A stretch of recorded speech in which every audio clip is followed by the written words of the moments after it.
দেখাইতে দেখাইতে দুলাইতে দুলাইতে করে বলতে কোন ব্যথা কথা নয় এটা, মাগের জ্বালা উঠছে তাই পোলাপান দিতে যাচ্ছে গোতা, কথা নয় সেটা, মাগের অনেক বেশি জ্বালা তাই আজকে মিটাই দেবো গরম করে সেটা।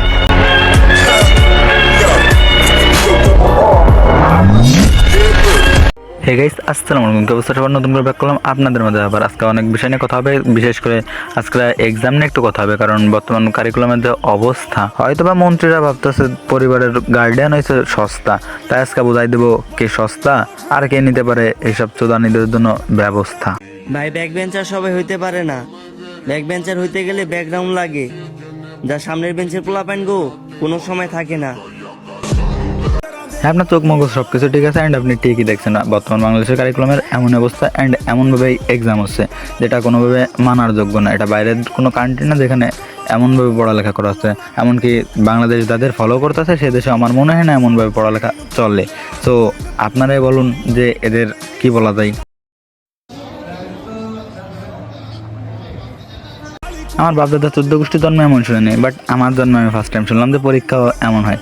ফার্স্ট অফ অল নকল বেআইনি হলেও করতেই পারে, এটা স্বাভাবিক বিষয়, এমনকি হয়েই থাকে, এটা সম্পূর্ণ একটা সিম্পল বিষয়।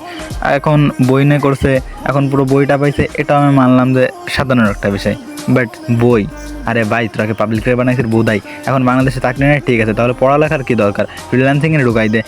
আর গার্ডিয়ানদের কথা কি বলবো, তাদের তো বলার কোনো ভাষা নেই, তারা দেখে না এগুলো নাকি দেখেও না দেখার ভান করে থাকে। ভাই না, আমি এদের নিয়ে কিছু বলবো না, কারণ তাদের পোলাপান তারাই দেখুক, আমার তো কোনো ছেলে সন্তান না যে আমার দেখতে হবে। তবে দেখলাম যে বিষয়টা অনেক খারাপ দেখাচ্ছে, তাই আমি এটা নিয়ে একটা ভিডিও বানালাম। এখন আপনাদের মতামত আপনারা কমেন্টে জানান।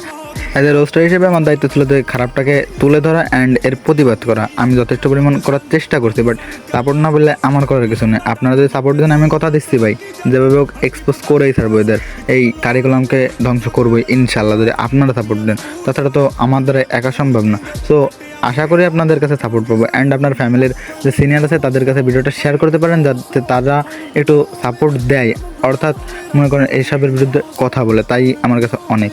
ওর বাসায় যে কার্যকলাপগুলো হতো, ওর বাসায় যে সমস্ত মানুষগুলো আসা যাওয়া করতো, এগুলো আমি অ্যাকসেপ্ট করতে পারতাম না। আমার কাছে ও যে ড্রিঙ্কস করতো এগুলোর ভিডিও আছে। তো ভাই ব্রাদার, চুপ তো করেছিলাম, তবে আর থাকতে পারছে না। এখন এই বিষয়ে একটু ধামাকা আনা যায়। এখন কমেন্টে যদি আপনারা জানাই দেন, আমি আনতেছি ভাই। সো এখানেই নিচ্ছে আজকে মতন বিদায়। তো নতুন ভিডিওতে দেখা হবে, সেই বন্ধু সকলে বলে থাকো বাই বাই।